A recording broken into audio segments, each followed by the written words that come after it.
내게 말하라. 율법 아래 있고자 하는 자들아, 율법을 듣지 못하였느냐?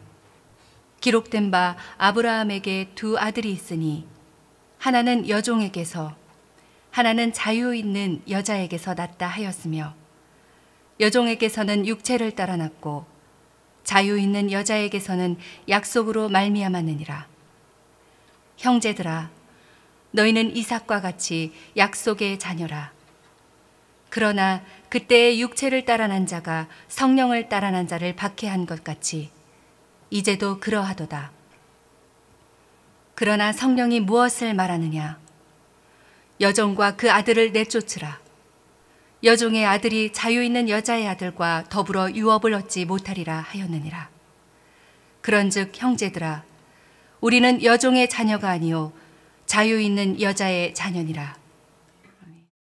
성령께서 요즘 내가 너희를 위하여 처소를 예비하러 가노라 하신 거듭된 메시지 앞에 많은 위로와 그리고 감사를 드리게 되었는데요.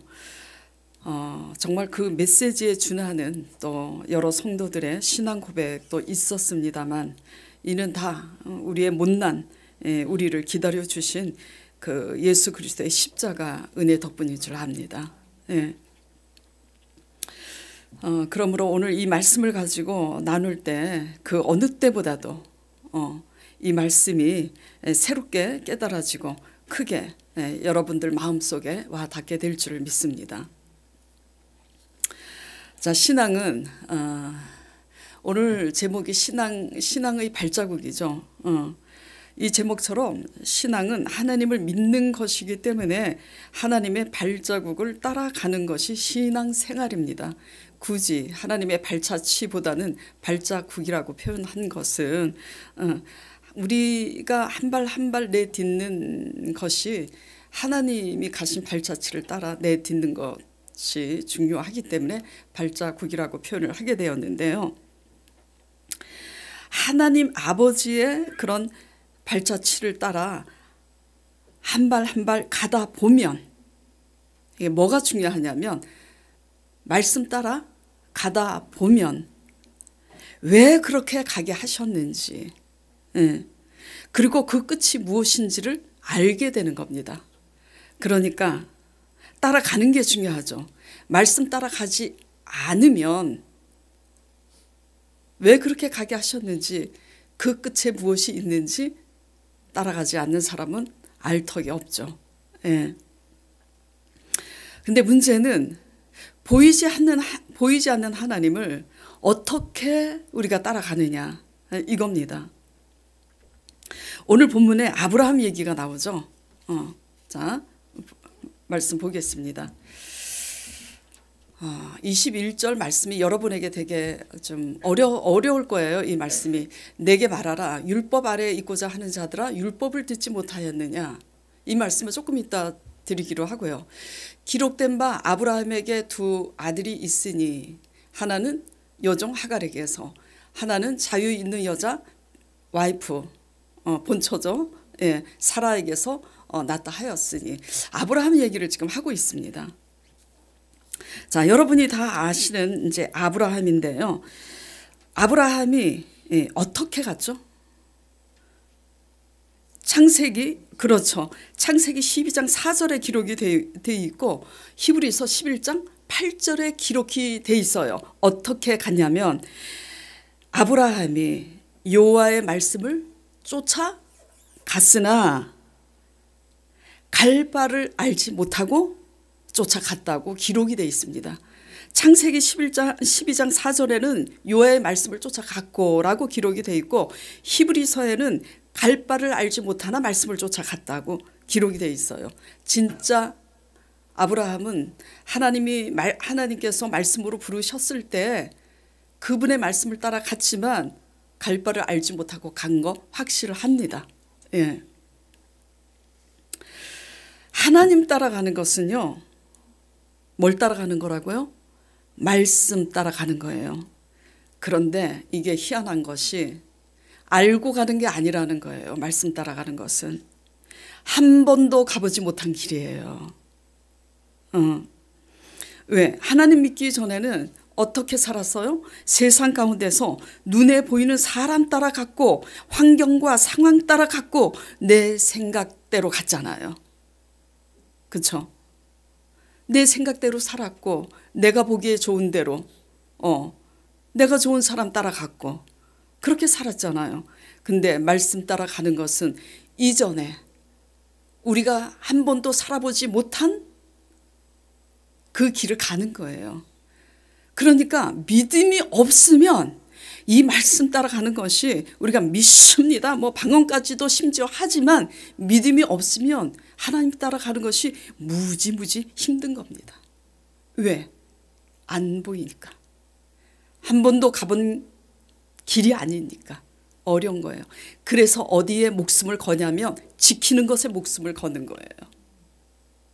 하나님 말씀은 보이지 않으니까 하나님 말씀은 믿지 못하잖아요. 하나님 말씀은 정작 믿지 못하니까 표면적인 지키는 것에 목숨을 걸 수밖에 없는 거라고요. 그래서 1절이 이렇게 시작되는 거예요. 내게 말하라. 율법 아래 있고자 하는 자들아 율법을 듣지 못하였느냐. 기록된 바 아브라함에게 두 아들이 있으니 하나는 여종에게서 하나는 자유 있는 여자에게서 낳다 하였으니 이 21절하고 22절이 어떤 상관관계가 있길래 갑자기 율법 아래 있고자 하는 자들아 율법을 듣지 못하느냐 하면서 아브라함 얘기가 나오고 아브라함이 낳은 두 아들의 얘기가 나오느냐 말이에요. 그러면서 희한한 것이 23절에 여종에게서 육신적인 방법으로 따라 난 자가 약속을 따라 성령으로 말미암아 태어난 자를 핍박한다고 그래요. 그러면서 29절 30절 보겠습니다. 그러나 그때 육체를 따라 난 자가 성령을 따라 난 자를 박해한 것 같이 이제도 오늘날도 그런다 이거예요. 진짜로 그래요. 자, 그러니까 30절 이게 되게 중요합니다. 그러나 성경이 무엇을 말하느냐. 자, 이스마엘이 이삭을 나중에 핍박하죠. 그래서 고민에 빠지잖아요. 아브라함이. 왜? 둘 다 누구 아들이에요? 자기 아들이죠. 부인은 다르지만 분명히 자기 아들이에요. 그래서 고민에 빠져요. 그래서 하나님께 엎드려서 기도합니다. 어떻게 할까요? 하나님께서 말씀하시는 겁니다. 성경이 무엇을 말하느냐. 여종과 그 아들을 내쫓으라고. 여종의 아들은 사라의 아들과 함께 유업을 얻지 못하리라. 예. 지금 이 말씀을 하고 계시는 거예요. 이게 무엇을 의미할까? 여러분들이 오늘 깨닫길 바랍니다. 예. 자, 지금 아브라함 얘기도 알겠고 아브라함의 두 아들의 그 사건을 다 알고 계세요. 그렇죠? 다 알고 있어요. 그리고 여러분들이 저나 여러분들이 똑같이 착각할 수 있는 것은 나는 본처 사라의 자식 약속의 자녀 교회를 다닌다는 그 이유 하나만으로 내가 이삭의 자녀라고 다 자부할 겁니다. 그러나 아니에요. 교회 안에는 반드시 두 종류의 사람이 있습니다. 육신적으로 사는 육신의 자녀가 있고 하나님의 약속을 따라 성령으로 거듭난 성령의 사람 두 종류의 사람이 있어요. 항상 육의 생각을 하고 육신적으로 사는 사람이 성령을 따르는 사람들을 항상 대적하고 항상 핍박합니다. 여전히 그래요. 오늘날도. 그래서 1절 말씀이 그래서 무슨 말씀이냐 이걸 이해해야지 여러분이 이해해요. 자, 1절 다시 보겠습니다. 내게 말하라. 율법 아래 있고자 하는 자들아 율법을 듣지 못하였느냐. 자, 율법의 역할은 뭐예요? 그렇죠. 율법은 죄를 깨닫게 할 뿐이에요. 율법의 말씀을 읽고 죄를 깨달았다고 구원을 받는 게 아니에요. 구원은 뭘로 받죠? 믿음으로 받아요. 예를 들어서 말씀드려 볼게요. 여러분들이 지금 환난 가운데 있다. 여러분들이 지금 환난 가운데 있으면 솔직히 가장 지금 소원이 뭘까요? 그 환난을 면하게 되는 게 소원일 거 아니에요. 자, 그런데 환난 가운데 너희가 담대하라. 너희가 세상에서 환난을 당하나 너희는 세상을 이겼느니라. 이 약속을 하셨는데 그 약속의 말씀이 믿어지지 않으면 율법대로 11조를 드리고 율법대로 주일 성수를 지키고 봉사를 하고 한들 여러분 마음속에 자유함이 있겠냐고요. 솔직한 얘기로 없어요. 믿음이 없으면 뭘 열심히 해서 내가 뭘 공로를 막 짜자잔 엄청나게 뭐 업적을 이루고 뭐 헌금을 뭐 정말 많이 드리고 뭐 주일 성수 한 번도 안 빠지고 했어도 정작 믿음이 없으면 환난 가운데 감정에 묶이고 두려움에 묶이고 염려에 묶이고 그렇죠. 자유하지 않은 거예요. 이게 뭐냐? 육신의 자녀라는 겁니다. 아시겠어요? 알아들으시겠어요? 예? 예. 그 율법 아래에 있고자 하는 자들아 율법을 듣지 못하느냐? 하나는 육신적인 방법으로 태어났고 하나는 약속의 말씀으로 말미암아 태어났다고. 하나님의 약속의 말씀을 믿는 자는 성령의 역사로 말미암아 그 약속대로 구원을 이루는 하나님을 봅니다. 그러니까 환난을 당해도 그 환난이 고통스럽지만 그 두려워할 수밖에 없는 상황에도 하나님으로 기뻐할 수 있다라는 거예요. 이것이 율법 아래 매이지 않는 거죠. 그러나 믿음이 없으면 날마다 율법을 지키고 또 지키고 또 지키고 또 열심히 오고 또 열심히 도장 찍고 열심히 헌금 드렸는데 자유함이 없다라는 거예요. 여러분들이 여태까지 하나님을 열심히 믿고 10년 20년 교회를 다녔는데 어떤 문제거리 앞에서 항상 하나님으로 해결한 게 없고 내 힘으로 해결하고 내 힘으로 해결해도 안 되면 포기하고 그리고 근심과 염려로 산다면 여러분들은 육신의 자녀일까 영의 자녀일까 스스로 분별하시기 바랍니다. 물론 저도 그래요. 저도 두려움이 있습니다. 근데 성령님께서 진짜 말씀하셨어요. 제 자랑이 아니라 사실입니다. 성령께서 그러셨어요. 너가 두려워하는 것은 진짜 믿고 그 믿음에 이어서 결단하고 모험하기 때문에 두려운 거라고.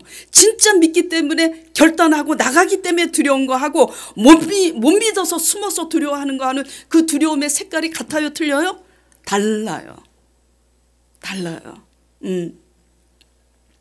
그래서 율법 아래에 있고자 하는 자들아 율법을 듣지 못하였느냐 이 말씀을 이해하시기 바랍니다. 율법은 죄를 깨닫게 하는 역할을 하지 뭘 지킨다고 믿음에 이른다는 것이 아니에요. 그래서 오직 하나님의 언약을 믿음으로 말미암아 거듭난 자만 그 약속에 있어 성령으로 그 이삭을 하나님의 때에 하나님이 낳게 하신 것처럼 하나님께서 약속하신 대로 실제로 우리의 삶을 대신 살아주신다라는 얘기죠. 예.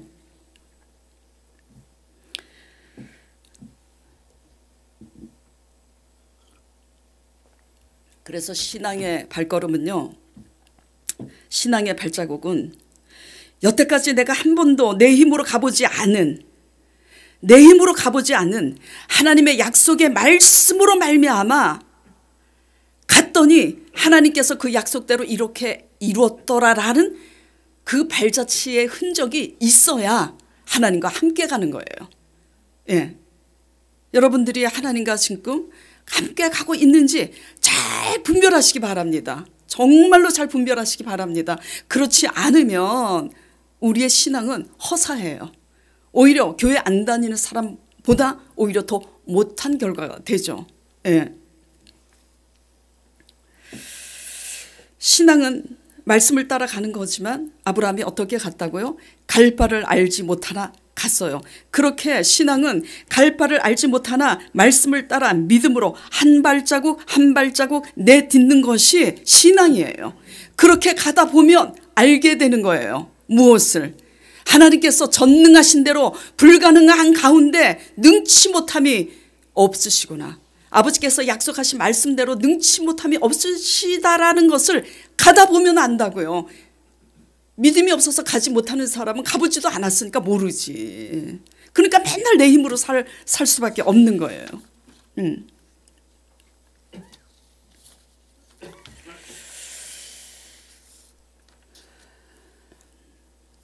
자, 가다 보니 하나님의 언약 안에서 하나님은 진짜 전능하신 분이구나.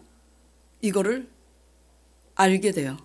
아브라함이 갈 바를 알지 못하나 따라갔기 때문에 때가 되니 언제 사라의 경수가 끊어지고 완전히 끊어지고 불가능한 때에 하나님이 약속대로 자식을 주셨잖아요.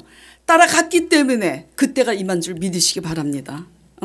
그리고 또 따라가다 보니 하나님이 왜 이렇게 빨리 안 주시고 왜 이렇게 빨리 안 주시고 우리 피를 말리고 다 늙은 다음에 주셨을까? 그것도 말씀 따라가는 자만 아는 거예요. 예, 왜 그렇게 늦게 주셨을까? 아브라함은 최초에 선지자로 부름받았기 때문에 언약의 조상이라는 걸 후손들에게 나타내야 되고, 언약의 조상을 통해서 하나님은 언약의 하나님이라는 것을 하나님이 나타내셔야 돼요. 그러니까 불임 부부를 선택할 수밖에 없었던 거라고 말씀드렸잖아요. 그래서 불임 부부인 아브라함을 선택했어요. 그러니까 세상 사람들은 하나님을 안 믿어도 하나님이 그렇게 생리적으로 만들었기 때문에 결혼하고 뽀뽀하면 아기가 생기잖아. 그렇죠? 네. 그런데 하나님이 택한 언약의 조상은 하나님 약속에 의해서 아기가 생겨야 되니까 월경을 할 때는 절대로 임신하면 돼요, 안 돼요? 안 돼요. 월경이 끊어졌는데 임신이 되면 누구에 의해서 했다는 게 증명이 돼요? 하나님에 의해서. 그러니까 누가 기다렸냐면 하나님이 기다리신 거예요. 아브라함이 기다린 게 아니라. 사람으로서는 절대 불가능한 상황 속에 하나님이 말씀으로 전능하신 하나님이라는 것을, 언약으로서 전능하신 하나님이라는 것을 나타내시기 위해서 사라의 경수가 끊어질 때까지 기다렸다가 그때 주신 거예요. 그래서 아브라함이 중간에 기다리다 지쳐서 여종 하가를 취해서 첩으로 들려서 인간적인 방법으로 낳은 게 이스마엘인데, 이 실수를 통해서, 이 과정을 통해서 또 깨닫잖아요. 결국 인간적인 방법으로 낳은 아들이 언약에 의해서 난 자식을 핍박하는구나. 그래서 매운맛을 보게 되잖아요. 그러니까 내가 인간적인 방법으로 들인 내 자녀는 내 아들인데도 내가 내쫓아야 되는 아픔을 감수하게 되잖아요. 예. 이런 일련의 과정을 통해서 이제 아브라함이 뭘 배우게 되냐면, 하나님은 언약하신 대로 전능하신 분이고, 하나님은 우리 생각한 때가 아니라 하나님 보시기에 가장 좋은 때, 가장 좋은 방법으로 당신의 언약을 이루시는 완전한 분이시라는 것을 아브라함은 배우게 된 것 아니겠어요? 그렇죠? 예.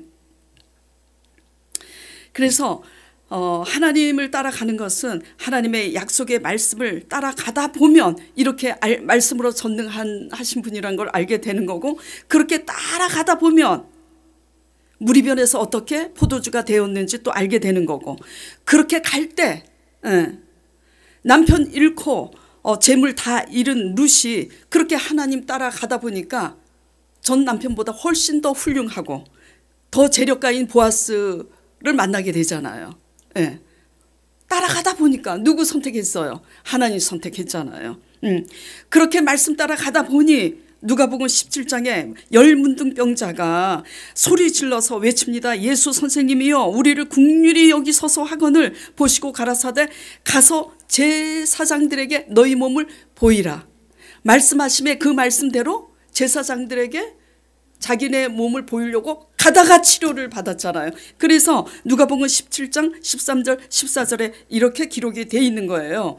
예수 선생이여, 우리를 긍휼히 여기소서 하거늘 보시고 가라사대 가서 제사장에게 너희 몸을 보이라 하셨더니 저희가 가다가 깨끗함을 받은지라.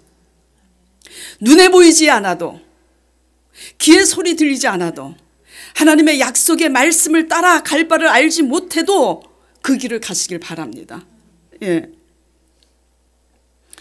복음은 하나님 말씀을 믿음으로 받고 갈 때 우리를 자유케 하시고 거기에 하나님의 구원의 능력이 임하시는 것을 믿으시길 바라요. 하나님의 임재는 말씀이 임한 그곳에 계심을 믿으시기 바랍니다. 하나님의 임재는 말씀이 있는 그곳에 임하는 것이, 말이 어떻게 되는 거냐?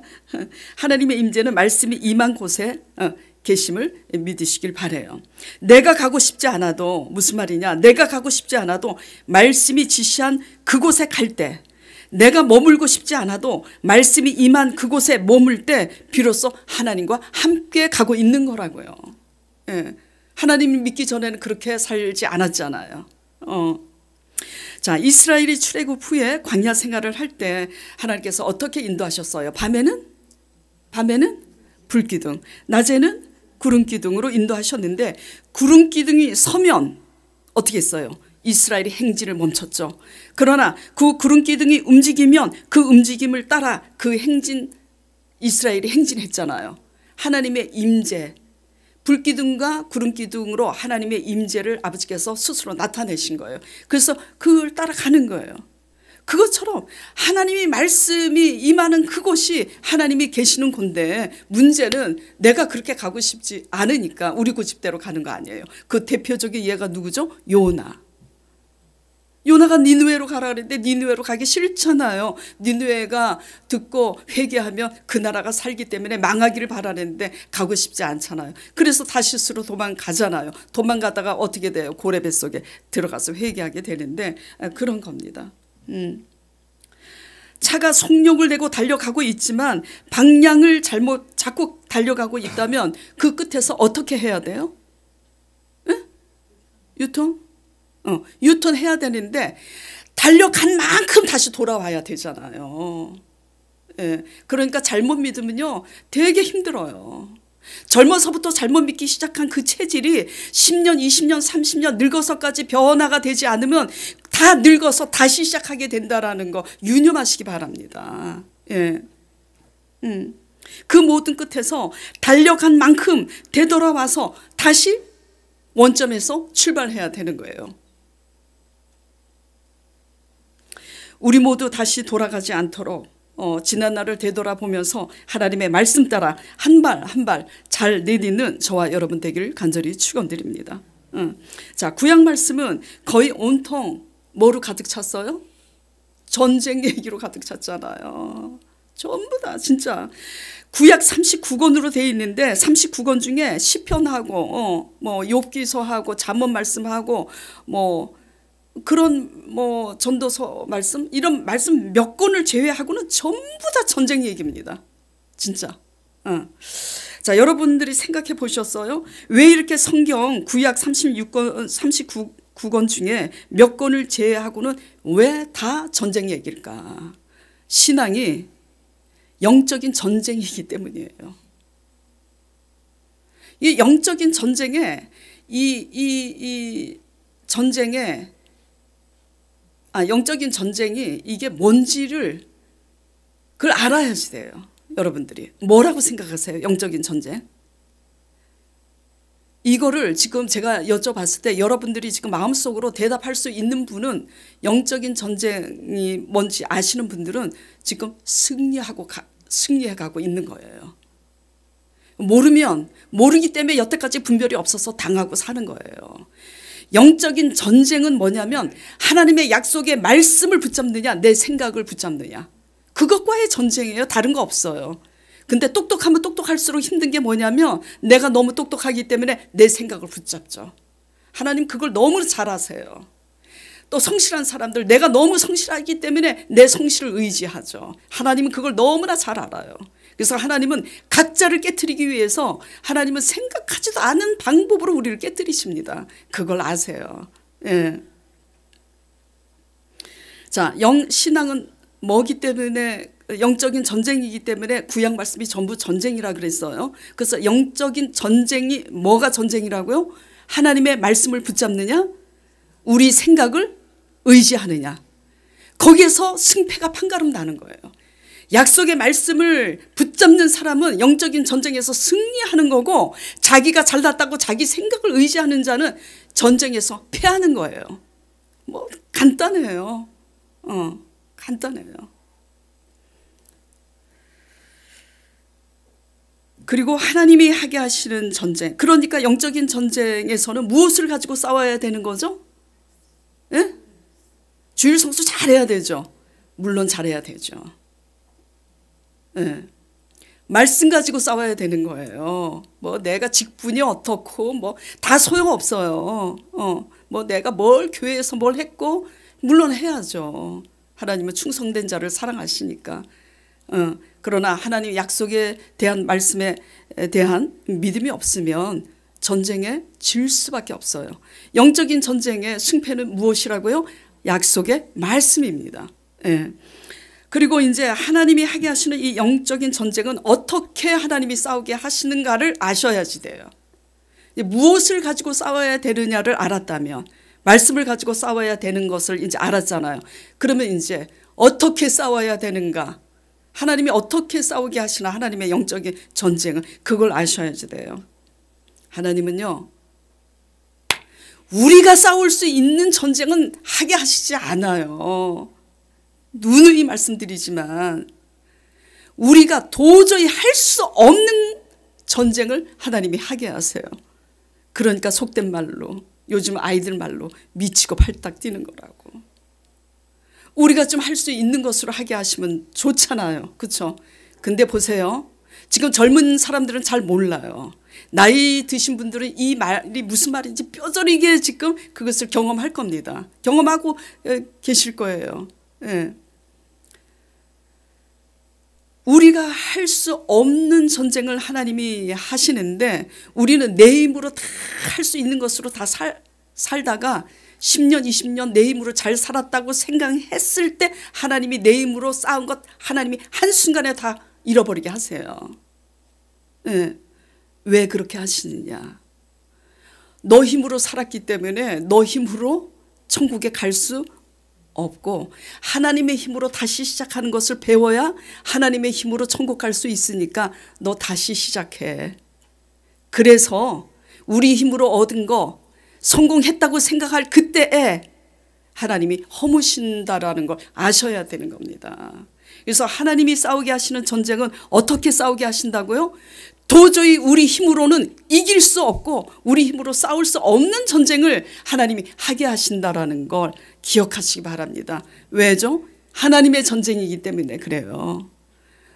우리가 이길 수 있는 전쟁이면 우리가 하게. 그렇죠? 예.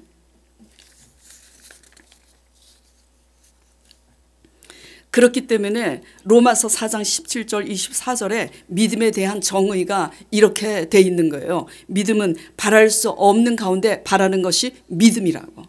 자, 읽어볼게요.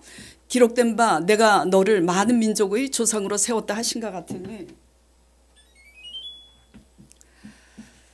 그가 믿은 바 하나님은 죽은 자를 살리시며 없는 것을 있는 것으로 부르시는 이시니라. 그러니까 불가능한 것을 가능케 하시는 이심을 믿는 거예요.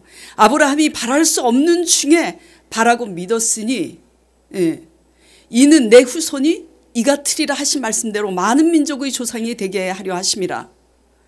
그가 100세나 되어서 자기 몸이 죽은 것 같고 사라의 태가 죽은 것 같음을 알고도 믿음이 약하여지지 않고 믿음이 없어 하나님의 약속을 의심하지 않고 믿음으로 견고하여져서 하나님께 영광을 돌리며 약속하신 그것을 능히 이루실 줄을 확신하였으니 그러므로 그것이 그에게 의로 여겨졌다고요. 한마디로 이게 뭐죠? 사라의 경수가 끊어져서 이제 도저히 인간적인 방법으로는 임신할 수 없어요. 완전히 가능성이 지금 제로라고요. 불가능한 상태에서 하나님께서 내년 이맘때 내가 너에게 아들을 주리라 한 말씀을 아브라함이 믿은 그 믿음을 의로 여기셨다라는 말씀이에요. 근데 이 믿음은 아브라함만 위한 것이 아니라 아브라함의 모든 후손들, 예수 그리스도께서 우리 죄 때문에 죽으시고 우리를 위하여 우리 구원을 위해서 다시 사신 그 십자가의 죽으심과 부활을 믿는 그 모든 자에게 그같이 믿게 하려고 이렇게 하신 거다. 지금 이 말씀을 하고 있는 거예요.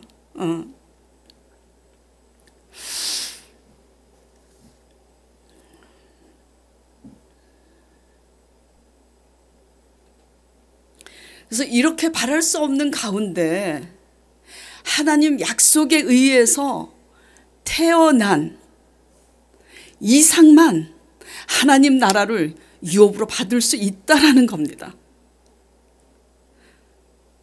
29절 30절 다시 볼게요.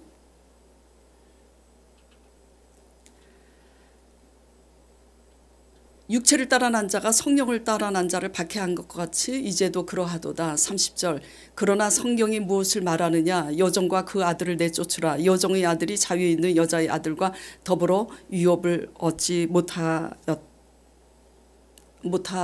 못하리라 하였느니라. 예.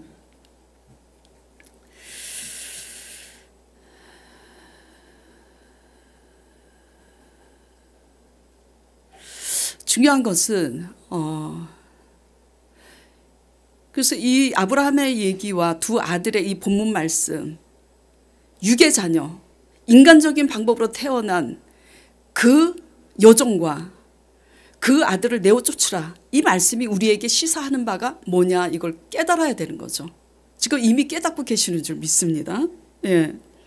이 얘기는 뭐냐면 첫째, 하나님의 약속의 말씀을 믿음으로 받아 열매를 맺지 못하고 세상 사람처럼 늘 인간적인 수단과 방법으로 사는 육의 자녀는 하나님 나라를 기업으로 얻을 수가 없다라는 걸 지금 말씀하고 있는 거예요. 교회 백날 다녀도. 그 다음에 두 번째, 아브라함에게 두 아들이 있음 같이 하나는 약속의 자녀고 하나는 육체의 자녀가 있는데 그 육신의 자녀가 항상 거듭난 성령의 자녀를 핍박하는 것처럼 오늘날도 교회 안에는 그렇게 두 종류의 사람이 살고 있다. 이걸 시사하는 거예요. 그 다음에 세 번째는 우리가 온전한 약속의 자녀가 되기 위해서는 우리 안에 있는 인간적인 수단과 방법을 내어 쫓아야 된다. 이것을 말씀하고 계시는 거예요. 예. 아브라함이 모리아산에 아들 이삭을 번제로 드리기까지는 과정이 있었잖아요. 그죠? 중간에 십몇 년을 기다리다가 하갈을 인간적인 방법으로 들여서 인간적인 방법으로 이스마엘을 낳고 인간적인 방법으로 낳은 그 아들이 이삭을 핍박하는 그 아픔 그리고 내쫓는 아픔 이런 그 일련의 과정이 있으므로 믿음이 온전해져서 이삭을 번제로 드리라 할 때 능히 아버지께서는 언약대로 죽인 자를 다시 살리시리라 믿었기 때문에 순종할 수 있었던 거죠. 근데 하나님은 그렇게 잔인하신 잔인하신 분이 아니라 실제로 그렇게 이삭을 포박하고 죽이려고 할 때 아브라함아 그렇게 하지 말라고 대신 그 번제물로 드릴 수 있는 그 순양을 내가 예비했으니 그것으로 드리라 이제 그랬는데 하나님은 우리를 테스트하십니다. 반드시 테스트하세요. 그래서 하나님 말씀을 믿음으로 말미암아 성령의 역사로 거듭난 사람들만 하나님께서 추려서 하나님 나라를 유업으로 받게 하신다라는 거. 자, 여러분들은 여태까지 뒤돌아보자고요. 내가 열심히 교회를 다녔지만 과연 내가 하나님의 약속의 말씀을 믿음으로 말미암아 그 증거와 흔적을 그 발자취를 남겨놓은 게 무엇인가 돌아보시길 바랍니다. 예. 내가 하나님의 약속에 의해서 된 것들은 무엇인가 그리고 하나님의 말씀을 따라가기 위해서 내가 버린 게 무엇인가 한번 돌아보시기 바랍니다. 말씀을 따라가는 자들은요 반드시 내 것을 버릴 수밖에 없어요. 둘 다는 얻을 수 없습니다. 예. 자, 아브라함에게 두 아들이 있지만 하나님 나라를 유업으로 받을 자는 오직 약속에 의해서 태어난 이삭인 것처럼 야곱과 에서의 이야기도 마찬가지예요. 아브라함에게 두 아들이 있었던 것처럼 이삭에게도 쌍둥이 아들이 있었잖아요. 쌍둥이 아들이 있었지만 하나님 나라를 유업으로 받을 수 있는 아들은 누구예요? 야곱입니다. 이걸 알아야 돼요. 교회 다닌다고 다 하나님 백성 아닙니다. 그것은 내가 가짜일 수도 있고 여러분이 가짜일 수도 있어요. 근데 다 착각하죠. 나는 바로 가고 있다고. 교회만 다닌다고 바로 가고 있는 게 아니라는 거. 하나님의 약속의 말씀을 바랄 수 없는 가운데 바람으로 성령님께서 그 믿음을 보시고 우리의 삶을 대신 살아주시는 그 증거와 흔적을 남기시는 저와 여러분 되기를 간절히 축원드립니다. 예. 야곱이 어떤 사람이 있어요. 얼마나 얍삽했어요. 그래가지고 장자권을 그 욕심이 많아가지고 속임수로 장자권을 물려받게 됐잖아요. 이를 알게 된 미련한 그 형 에서가 그냥 죽이려고 하니까 형 에서의 얼굴을 피해서 도망자 신세가 되잖아요. 그럼에도 불구하고 그런 얍삽한 야곱에게 하나님께서 언약을 주시는데 그 언약을 믿기 때문에 알록달록이 나뭇가지 꺾어서 그 믿음의 실성을 바라보고 그렇게 짐승으로 교미하게 해서 알록달록이를 바라보니 낳는 양마다 실한 알록달록이 양을 낳아서 거부가 되어서 너가 마침내 고향으로 돌아오게 하리라 하신 그 약속대로 야곱이 그렇게 되잖아요. 야곱이. 예. 그러니까 야곱이냐 에서냐 이스마엘이냐 이삭이냐 그 둘 중에 우리가 한 사람이라는 거예요. 둘 중에. 그 둘 중에 나는 어느 부류에 속한 사람인지 전부 다 적용해 보시고 되돌아보시면서 근데 성령님께서 내가 너희를 위하여 초소를 예비하러 가노라 하셨으니 우리 모든 성도들이 이삭처럼 야곱처럼 그렇게 하나님 언약을 따라 믿음과 순종으로 잘 가게 되어서 하나님의 성령을 따라 증거를 이뤄내는 저와 여러분이 될 줄 저는 확신합니다. 예. 자, 그래서 아브라함의 두 아들인 이스마엘과 이삭의 두 아들인 에서와 야곱을 통해서 이 주시는 교훈이 하나님 백성이 다 하나님의 자녀가 아니라 오직 하나님 언약에 의해 믿음으로 거듭나고 성령으로 거듭난 자라야 한다는 이 메시지잖아요. 예. 그러니까 그렇게 부름받은 자들이 세상을 살아가야 하는 방법이 오직 당신이 주신 언약을 믿고 그 언약대로 세상을 이기길 원하신다라는 거예요. 그래서 전쟁 얘기가 전부 다 하나님 언약에 의해서 전쟁을 하게 하는 거예요. 여리고를 정복할 때 뭘로 정복하게 해요? 세상 사람들이 보면 미쳤다 그러지. 언약궤하고 가진 게 나팔밖에 더 있어요? 뭐 총을 들었어요, 활을 들었어요. 아무것도 든 게 없어요. 언약궤 하나님 말씀 그리고 제사장들이 부는 나팔이 의미하는 건 뭐예요? 신앙 고백. 오늘날 신앙 고백 선포하는 겁니다. 믿음으로. 근데 교회 뭐 10년 20년 다녀도 하나님이 내 삶을 대신 살아줄 것이라는 환난 가운데 그 선포가 우리가 없잖아요. 못 믿으니까. 그러니까 못 믿으니까 자꾸 지키는 것에 뭔가를 열심히 하는 거야. 지켜도 자유함이 없잖아요. 예. 그래서 이스라엘 모든 전쟁의 승패가 하나님의 언약을 믿고 싸우냐 아니냐에 달려 있다라는 거죠. 언약궤를 메고 여리고를 어떻게 해라 그랬어요? 그냥 도르라고. 7일을 도르라고. 엿새 동안 하루에 한 바퀴씩 도르라고. 그리고 마지막 7째 날 7번을 도르래. 그리고 마지막 날은 이제 특별한 게 딱 그거예요. 그냥 나팔을 길게 부르래. 얼마나 우스꽝스러워요. 인간적인 관점에서 봤을 때. 그 언약궤 메고 제사장들이 돌아. 그 여리고 성에 있는 사람들이 너무 웃기는 거잖아. 맨날 구경했을 거야. 쟤네들 왜 저러는 거야? 근데 마지막 하나님 말씀대로 하나님의 언약을 믿고 나팔을 길게 부를 때 제사장들이 나팔을 길게 부를 때 너희 백성들은 큰 소리로 외치라고. 그러니까 길게 막 이제 제가 제사장이라 합시다. 그러니까 여러분들이 그냥 와 이제 그래. 그러니까 여리고가 그냥 완전히 무너지는 거라. 여리고 성은 난공불락의 성이에요. 성이 두 겹으로 돼 있대요. 바깥으로 안쪽으로 이중벽이래요. 그리고 얼마나 견고하고 높은지. 그래서 여리고 성은 난공불락의 성으로 굉장히 유명한데 그렇게 하니까 누가 무너뜨린 거예요? 하나님이. 신앙의 발자국은요 다른 게 아닙니다. 하나님의 언약을 따라 우리가 믿음과 순종으로 가느냐. 근데 믿음 없는 사람이 볼 때는 그렇게 가는 사람이 어떻게 보이는지 아세요? 미친 사람처럼 보여요. 그래서 정말 미쳤다 소리 들으면 제대로 가는 거라고요. 근데 잘못 미치면 진짜 이상해져. 분별이 없으면.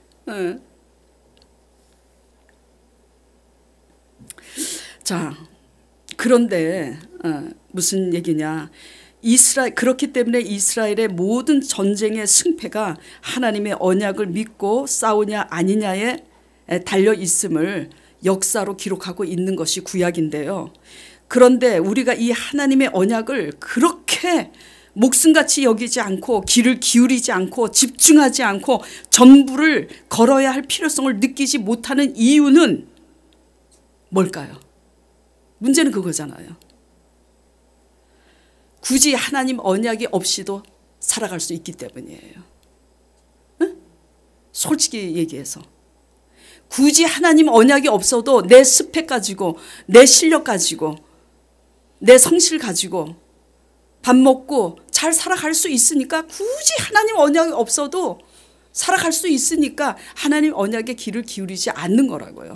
자, 여쭤볼게요.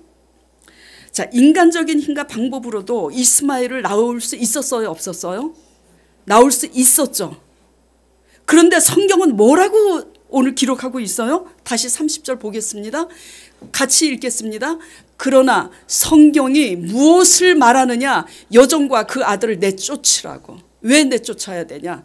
그렇게 태어난 자식은 그 약속으로 말미암아 태어난 그 아들과 더불어 유업을 얻지 못하리라고. 인간적인 방법으로 굳이 하나님의 언약이 아니어도 내 인간적인 방법으로 잘 먹고 잘 살 수 있으니까 하나님을 의지하지 않아요. 근데 그렇게 살 수 있어요. 그렇게도. 근데 문제는 뭐냐? 그렇게 사는 사람은 지금 세상 사람하고 똑같이 사는 거라고요. 교회 다녀도. 그러니까 하나님 나라를 하나님 약속의 말씀에 의지해서 성령으로 거듭난 자와 더불어 유업을 받지 못한다고 내쫓으라고 하나님이 내쫓는다고 말씀하고 계시다라는 거. 그러니까 우리 힘으로 사는지 우리가 하나님의 지금 약속에 의해서 살고 있는지 이것을 잘 분별해 보시기 바랍니다. 예. 불신앙은요, 우리가 하고 싶은 대로 다 해봐야 그 끝에서 알 수 있어요. 예. 우리의 똑똑함이나 우리의 성실함으로 할 수 있고 살 수 있다고 자신하는 만큼 갈 때까지 가봐야지 우리는 그 끝에서. 그래서 내 힘으로 다 됐다고 생각할 때 하나님이 흩으실 때야 뭐지? 그때야 다시 시작하게 되는 거죠. 원점에서.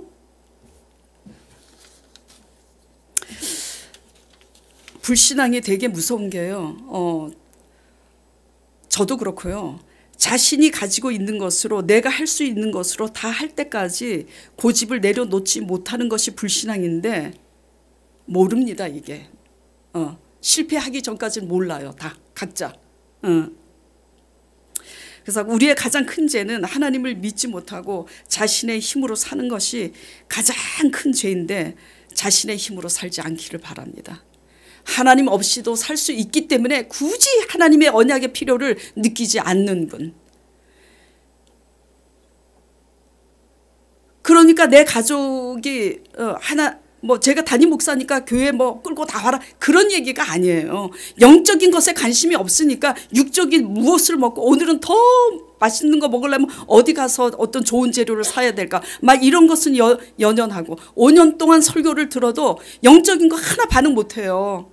육적 예를 들어서 여러분이 그렇다는 게 아니라 믿음이 없으면 오늘 목사님 목걸이 이거 하셨네. 이게 지금 백금이에요 뭐예요. 설교 아무리 5년 10년 해도 여러분의 반응은 영적인 하나님의 말씀에 반응하기보다는 항상 인간적인 반응을 할 뿐이라는 거예요. 그래서 먹고 사는 것에 대해서는 민감하게 움직이지만 영적인 것에 관심이 없으면 영혼 구원에 대해서 구원받지 못한 그 가족들의 영혼에 대해서 하나님 앞에 엎드려 기도하지 않고 살 수밖에 없다라는 것을 말씀드리고 있는 겁니다. 예. 자신의 힘으로 살지 않기를 간절히 축원드립니다. 내가 살기 위해서 이 자격증 저 자격증 지금 우리 교회 성도들 진짜 죄송해요. 그분들을 제가 이렇게 정죄하는 게 아닙니다. 진짜로 진심으로 여러분들이 깨닫길 바라요. 내가 노후를 어떻게 살아갈까 해서 무슨 자격증 무슨 자격증 자꾸 이렇게 따잖아요. 중요한 것은 제가 말씀드리고 싶은 것은 자격증 따는 것도 좋습니다. 근데 자격증 따기 전에 하나님 앞에 먼저 엎드려 여쭙고 기도하시길 바라요. 내가 다 정해놓잖아요. 내 갈 길을. 내 노후도 내 힘으로 다 정해놓고 가는 거 아니에요. 하나님이 분명히 뭐라 그러셨어요. 무엇을 먹을까 마실까 염려하지 말라고. 근데 내 노후를 내가 걱정해서 내가 살기 위해서 막 내가 이렇게 하고 저렇게 하고 실제로 있었던 일인데요. 우리 이제 구역 식구가 불임 부부였어요. 결혼을 했는데 10년이 돼도. 근데 정사인데 불임 부부야. 그러니까 날마다 지금은 이제 그 병원이 아마 없어졌을 거예요. 지금 이제 연세 드셨으니까 서울역 앞에 이제 그 목용자 산부인과 있었는데 거기 불임 부부들이 많이 가는 이제 병원이었어요. 그러니까 아이를 못 낳으니까 날마다 이제 걱정이지. 대가 끊기게 생겼잖아. 그래서 이 병원 막 가. 그래서 제가 그랬어요. 우리 구역 식구를 이제 만나게 돼서 기도했냐고, 그 문제에 대해서 기도해봤냐고. 아니라는 거예요. 그래서 왜 그런 기도를 안 해보냐고. 아브라함의 하나님은 사라의 월경이 끊어진 후에도 하나님께서 언약 안에서 전능하셨는데 엎드려서 하나님께 왜 물어보지 않고 왜 기도해 볼 생각을 안 하냐고. 그러니까 인간적인 방법으로만 계속 하는 거예요.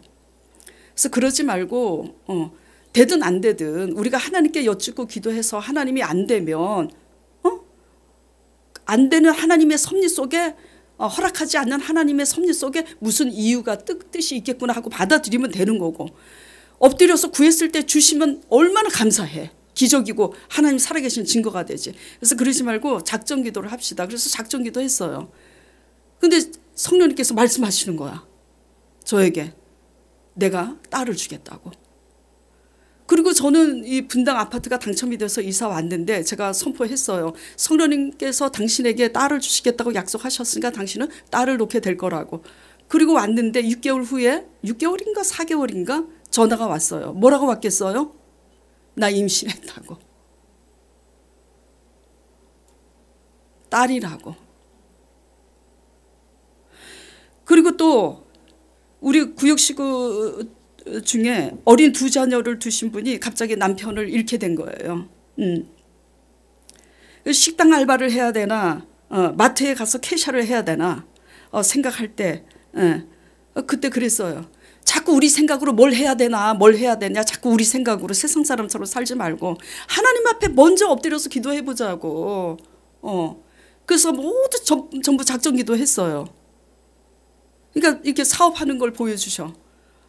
나는 애기 엄마고 무슨 스펙도 없고 뭐 실력도 없는데 내가 무슨 사업을 해? 근데 갑자기 동창을 만나고 그 동창을 통해서 사업을 하게 되고 오너가 된 거예요, 사장이. 예. 이걸 이제 짧게 그냥 이 시간에 짧은 시간에 간증을 짧게 해야 되니까 이렇게 짧게 했지만 구체적으로 하나님께서 그 인도하시는 그 환상과 말씀이 있는데 그대로 하나님이 하시더라고요. 예, 무슨 말이냐. 십자가에 우리 죄를 위해서 죽으시고 우리를 위해서 다시 사신 그 예수 그리스도께서는 우리가 자녀를 사랑하는 것보다 하나님이 우리를 더 사랑하세요. 십자가에 자신의 목숨을 내어주신 만큼 우리를 죽기까지 사랑하시는데 그 십자가를 우리 때문에 죽으시고 부활하신 그 십자가의 그 부활의 능력을 믿는다면 모든 삶에 우리가 이렇게 살아야지, 내가 무슨 자격증을 따서 내가 이렇게 살아야지 결정을 짓지 말고 결정 짓기 전에 그렇게 공부하고 자격증을 따는 그 자체가 잘못된 게 아니라 그 모든 것을 시작하기 전에 하나님께 먼저 의지하고 묻고 기도하시는 저와 여러분 되자고 말씀드리는 겁니다. 그렇게 말씀하실 때 살아계신 하나님께서 말씀하시니 그 말씀대로 하나님이 대신 살아주시는 거잖아요. 그래서 올해는 진짜 뒤돌아보면서 내가 내 관점으로 살았던 육신의 관점에서 이제 하나님의 관점으로 하나님 약속에 대해서 말씀을 믿음으로 붙잡고 그렇게 살아내므로 하나님 약속의 말씀에 의해서 그 증거 흔적을 남기는 저와 여러분 되기를 간절히 축원드립니다. 그래서 우리 교회에 여러분들의 간증이 새롭게 많이 터져 나오기를 간절히 축원드립니다.